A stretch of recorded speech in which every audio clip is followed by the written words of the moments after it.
So, this is a long one, but it's been sitting in my chest for years, and I figured some of you might appreciate the ride. I used to be a master woodworker.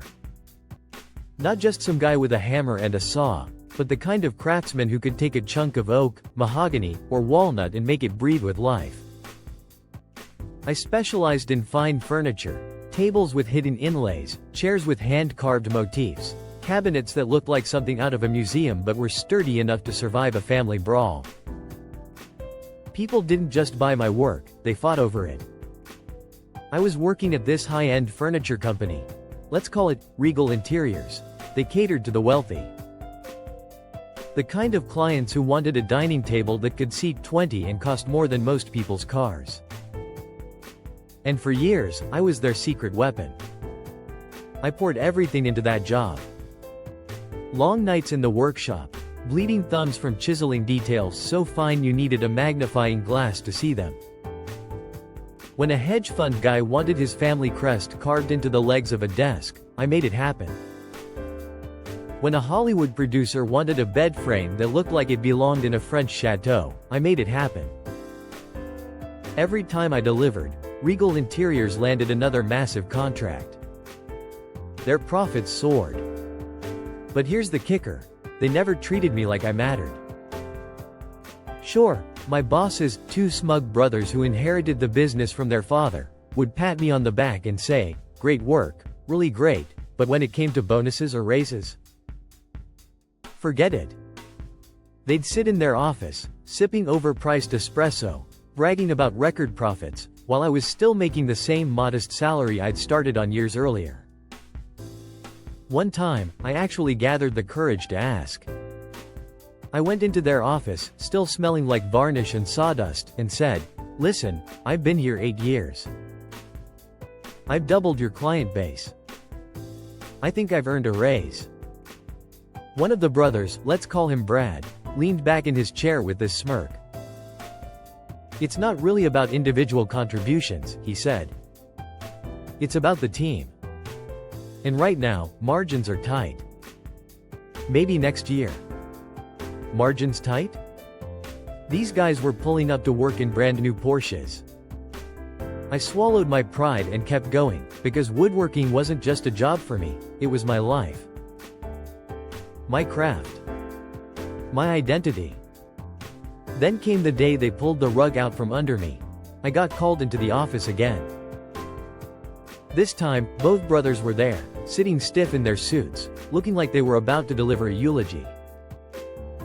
"Listen," the other one, Mark, said. "We've been running the numbers. Materials are getting expensive. The clients are tightening budgets. We've decided to restructure." I had a bad feeling already. Brad chimed in, "We're going to let you go. We've decided to bring in apprentices, cheaper labor. Young blood, you know? It's more cost-effective." I just stared at them. Cheaper labor? Are you kidding me? You think an apprentice can carve a Rococo-style wardrobe for a Saudi prince? You think some kid fresh out of trade school can do what I do? Brad actually shrugged. Clients don't notice the difference. They just want fancy. And if we save on materials and labor, it's a win-win. I laughed. I couldn't help it. Clients don't notice the difference? You've built your whole reputation on my work. The details. The craftsmanship. That's why they keep coming back. Mark gave me this fake sympathetic look. I'm sorry, really, it's just business. Just business. That phrase stuck in my head like a splinter. They escorted me out that same day, like I was some thief who'd been caught stealing office supplies. I didn't even get a chance to gather my tools. I had to come back later with a cardboard box. And just like that, I was unemployed. The weeks that followed were hell. I had bills piling up, my savings drained faster than I could believe. My wife tried to keep me from spiraling, but I could see the worry in her eyes every time she looked at the numbers. My kids didn't understand why Dad was always home but never happy. I tried finding another job, but the world of fine woodworking is small. It's not like you can just apply at the local Home Depot and get the same satisfaction.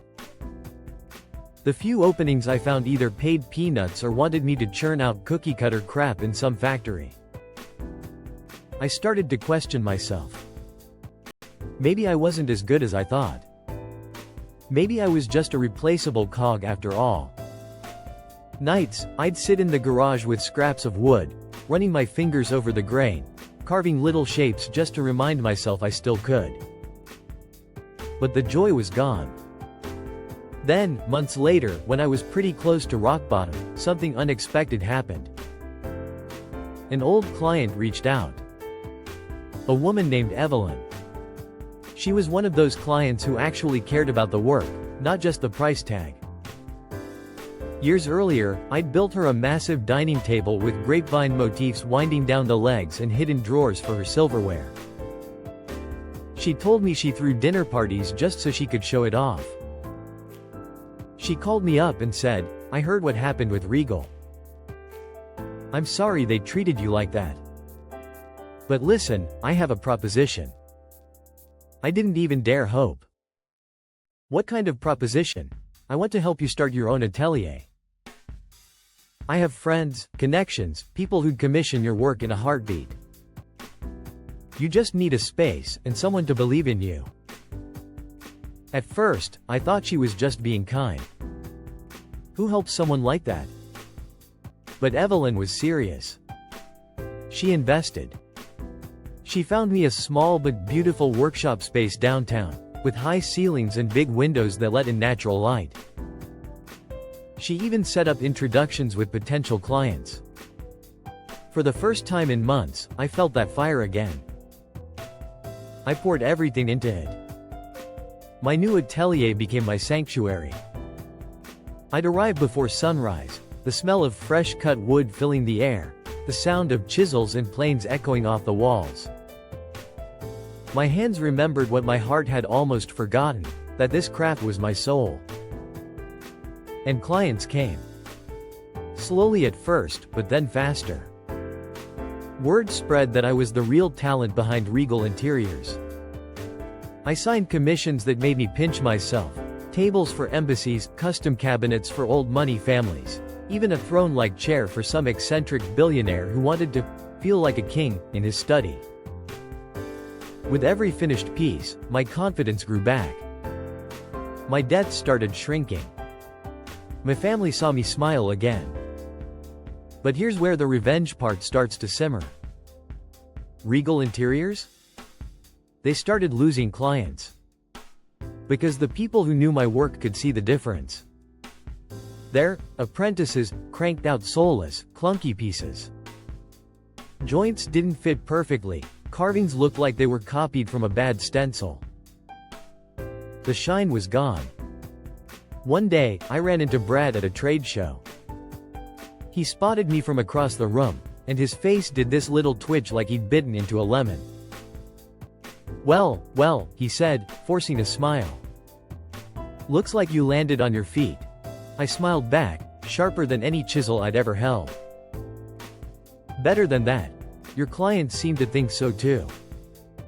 He blinked. That little crack in his confidence was delicious. But I wasn't done. Not even close. Because as I was building my new brand, I started noticing something strange. Regal was still posting pictures of their designs online, except they weren't their designs. They were mine. The ones I had created during my years there. Designs they'd flat out copied, down to the smallest detail. And that gave me the perfect weapon. So yeah, I realized I had a golden opportunity on my hands. Regal Interiors had spent years building their reputation on my sweat, blood, and skill. And now they were handing me proof that they were ripping me off. It was almost too easy. I started collecting evidence. Screenshots of their social media posts, Photographs of pieces they claimed as original, side by side with the old photos I had archived from my time there. The carvings, the hidden compartments, even the subtle flourishes that only a true craftsman would add, they were all mine. Every single detail. I waited for the right moment. Timing, I've learned, is everything in revenge. And that moment came when I landed a particularly high-profile client, a luxury resort chain that had previously worked with Regal Interiors.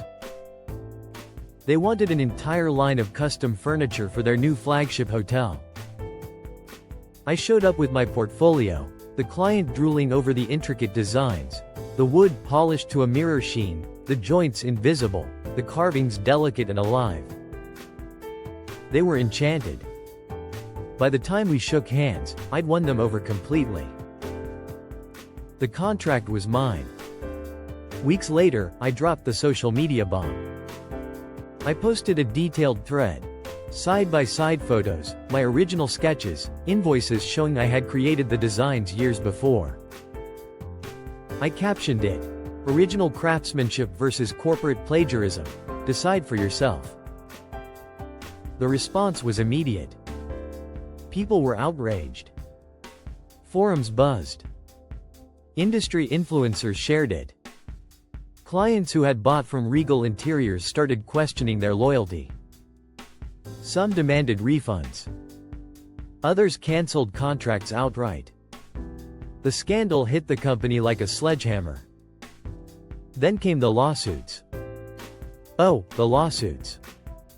My former bosses tried to claim they had developed the designs in-house, but every legal document I had, sketches with dates, correspondence showing approvals, even my signed timesheets, was airtight. The courts were not impressed with their excuses. Meanwhile, my atelier thrived. Orders poured in faster than I could keep up. I hired a small team of apprentices, not to replace me, but to learn from me. I taught them the craft the way I wished someone had taught me, patiently, meticulously, passionately. The workshop was alive again, full of the smell of sawdust, the rhythm of planes across wood, the quiet hum of creation. And the best part? Seeing Brad and Mark squirm. I ran into them once at a furniture expo.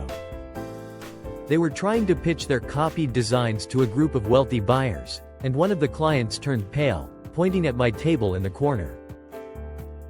"Wait, you're selling these as originals?" they asked. The client walked away. Their faces went white. I smiled. "Business is about reputation," I said quietly. "Funny how that works, isn't it?" Brad opened his mouth, probably to insult me, but I just nodded and walked away. I didn't need to say more. The humiliation had already sunk in. It wasn't just the scandal. Their contracts were evaporating, lawsuits were mounting, and their once glossy reputation was now a punchline in industry circles. The company that had laughed at me for being replaceable was now struggling to stay afloat. I took a moment, one quiet evening, standing in my workshop, to really feel it. My hands were raw from carving a particularly intricate pattern for a client's new dining table. The smell of fresh oak filled the air, the golden light of sunset streaming through the windows. I thought about the months of despair, watching my family worry, feeling my confidence crumble, almost giving up entirely. And now? I was here. My atelier was thriving, my clients were thrilled, and I had done it all my way. But here's the twist: the revenge itself wasn't the real victory. Don't get me wrong, it felt incredible, seeing those smug faces implode. But the real triumph was that I had rebuilt myself. My craft, my confidence, my family's stability, my pride, they were all back. I hadn't just taken down my former bosses, I had proven to myself that my skill, my dedication, and my integrity were worth everything I had lost. And I learned something else along the way. There's a strange satisfaction in poetic justice, sure. But nothing compares to creating something beautiful with your own hands, watching it come alive, and knowing you did it on your own terms. That's a kind of revenge that lasts far longer than lawsuits or social media posts. I sometimes get messages from young woodworkers or small-time artisans, asking me how I made it through. And honestly, it comes down to one thing: don't let anyone undervalue your work. Don't trade your craft for convenience or approval. And if someone betrays you, let your work speak for itself. It's the loudest revenge there is. I still remember the first table I built after leaving Regal Interiors. The oak smelled sweet, the carvings flowed like water, and I couldn't stop staring at it.